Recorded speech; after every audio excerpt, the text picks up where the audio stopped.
अपने विचार प्रस्तुत करें।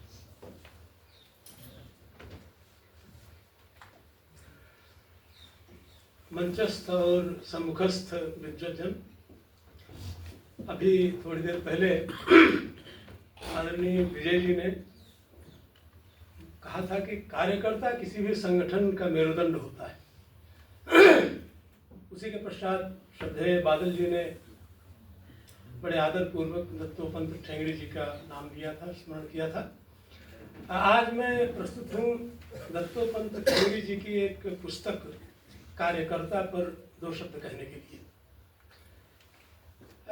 इस पुस्तक को अगर आप देखेंगे, इसके कवर पृष्ठ को, तो बड़े अक्षरों में लिखा है कार्यकर्ता, बड़ा साधारण सा नाम लगता है।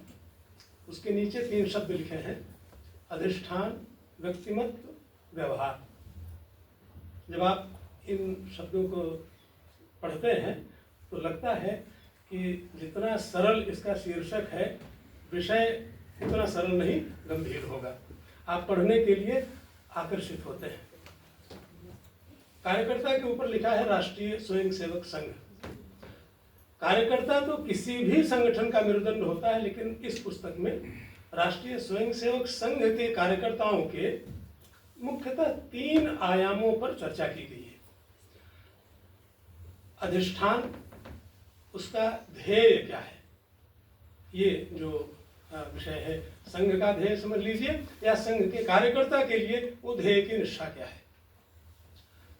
व्यक्तिमत्व का अर्थ है कि उसकी कार्यपद्धति क्या है, संघ का कार्यकर्ता किस प्रकार से इस ध्येय के प्रति अपनी निष्ठा को व्यक्त करता है या ध्येय को प्राप्त करने का प्रयास करता है। आगे व्यवहार, उसका व्यक्तित्व कैसा होना चाहिए, उसका आचरण, उसका व्यवहार, उसका अनुशासन किस प्रकार का होना चाहिए।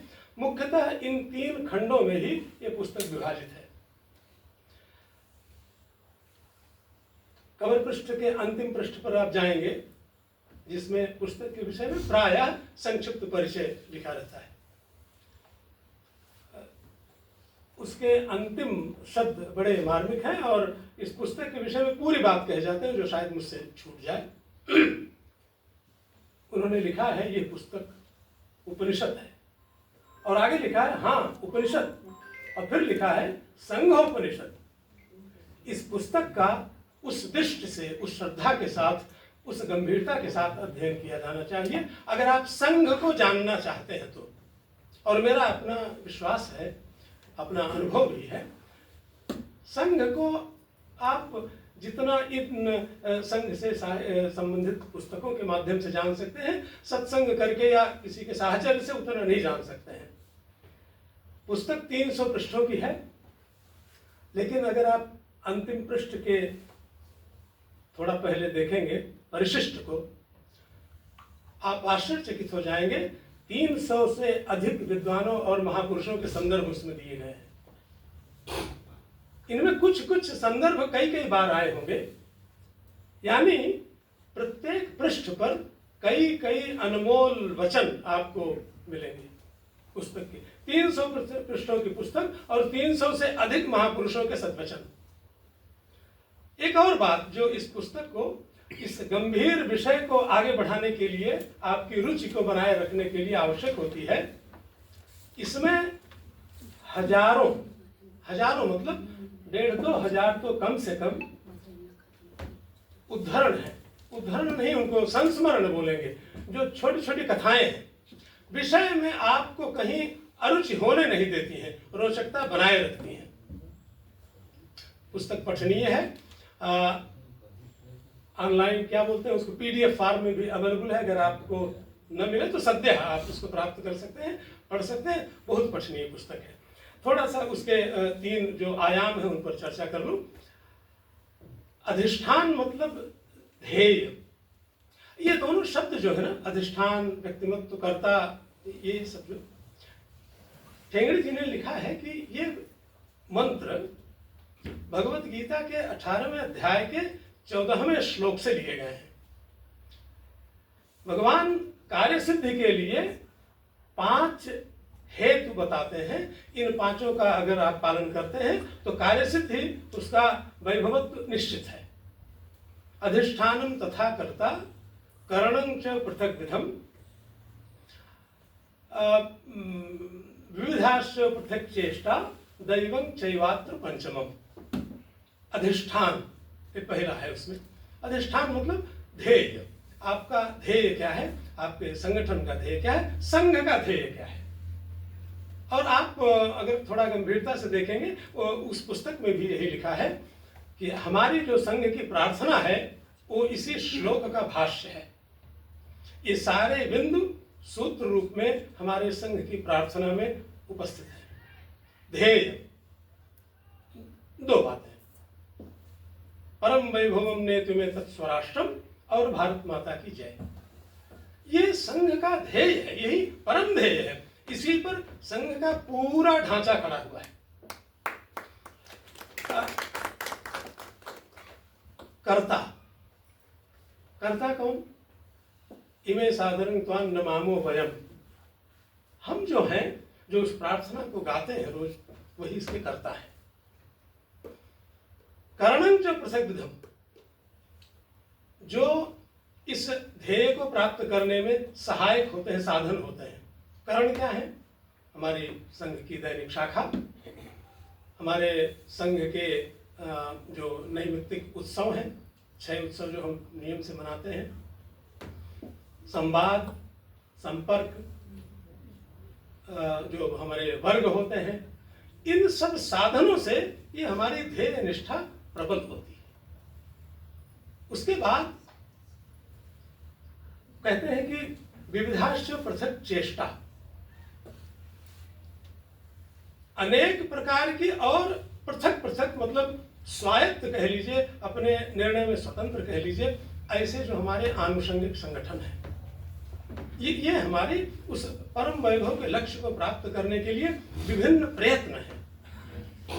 इसके बाद दैवं चैवात्र पंचमम, हम देव को, परमेश्वर को नहीं भूलते हैं। त्वाम नमामो वयम देहि सशक्तिम आशीषा ते भृशम। बार बार हम स्मरण करते हैं अपने प्रार्थना में इस पंचम हेतु का, दैवं चैवात्र पंचमम। और इसीलिए संघ की प्रार्थना में अभीष्ट सिद्धि का भी उल्लेख कर दिया गया है। विजेत्री ईश्वर संघता कार्य शक्ति, विजय तो होनी ही है। हमारा जो संघत्व है, जो हम एकजुट होकर के एक साथ मिल करके जो हमारी संघता है, ये विजयदायिनी है ही। इसमें हम अपने लक्ष्य में सफल होंगे, इसमें कोई संदेह नहीं रह जाता है। कार्य सिद्धि के लिए कुछ उसमें विवरण दिए गए हैं, कार्यकर्ताओं के लक्षण दिए गए हैं, किस प्रकार के कार्यकर्ता होना चाहिए। पुस्तक पठनीय है, ज़्यादा अब और बताने की आवश्यकता नहीं है, समय इतना ही है। हमारा आग्रह है अवश्य पढ़िए। मैं ऐसे तो कहने के लिए 45 वर्ष संघ आयु का स्वयंसेवक हूँ, लेकिन सक्रिय रूप से पिछले 3 वर्षों से ही नियमित शाखा में जाने का कार्यक्रम हुआ।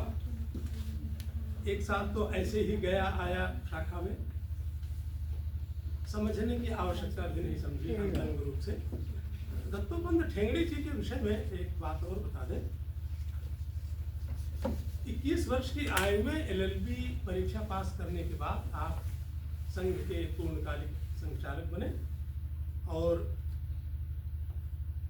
1 वर्ष के बाद ही, प्रचारक बनने के 1 वर्ष के बाद ही इनको संघ की दृष्टि से जो भीषण क्षेत्र है, केरल भेजा गया, बंगाल भेजा गया, आसाम गए। 6 वर्ष तक वहाँ पर ये प्रचारक का दायित्व करते रहे, 42 से 49 तक। फिर इसके बाद इनको संघ के कार्यक्षेत्र केंद्र नागपुर वापस बुलाया गया। अखिल भारतीय विद्यार्थी परिषद की स्थापना के लिए इनको दायित्व दिया गया। इनको प्रांतीय प्रदेश अध्यक्ष भी नियुक्त किया गया। उसी क्रम में इंटक के प्रदेश अध्यक्ष थे PY देशपांडे जी, मध्य देश के। उनके संपर्क में कुछ चर्चा वार्ता हुई।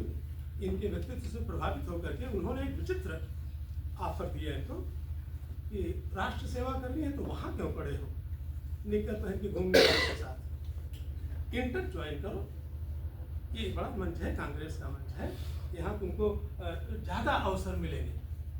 तो कई बार उन्होंने गंभीर प्रस्ताव किया। तो ठेंगड़ी जी ने गुरु जी से कहा कि देशपांडे जी का ऐसा आग्रह है। गुरु जी गंभीर हो गए। उसके बाद जो उन्होंने कहा ठेंगड़ी जी के लिए भी आश्चर्यजनक था और हम सब के लिए भी परम आश्चर्यजनक होगा। उन्होंने कहा कि मुझे लगता है तुम्हें इंटर ज्वाइन कर लेना चाहिए। क्यों? इसलिए कि आगे हमको भी तो ऐसा ही एक संगठन खड़ा करना है, मजदूरों का, श्रमिकों का एक ऐसा ही संगठन। उसके लिए श्रमिक संगठनों की रीति नीति को अंतरंग रूप से जानना आवश्यक है। तुम वहां जाओ, ये चाणक्य नीति थी। लेकिन जो संघ की दृष्टि थी, उन्होंने कहा वहां जो लोग हैं वो भी तो अपने ही भाई हैं, वो भी हिंदू हैं। हम सरसंघ चालक हैं और आप प्रचारक हैं, इस नाते सिर्फ संघ से जुड़े हुए हिंदुओं का ही संरक्षण करना, उनका मार्गदर्शन करना, उनके उत्थान की बात सोचना नहीं। वो लोग भी तो हमारे ही हैं, कहाँ हैं वो अलग बात है। इन दो दृष्टियों से उन्होंने कहा कि आपको जाना चाहिए। और कुछ और स्वयंसेवकों के साथ ठेंगड़ी जी इंटक ज्वाइन किए।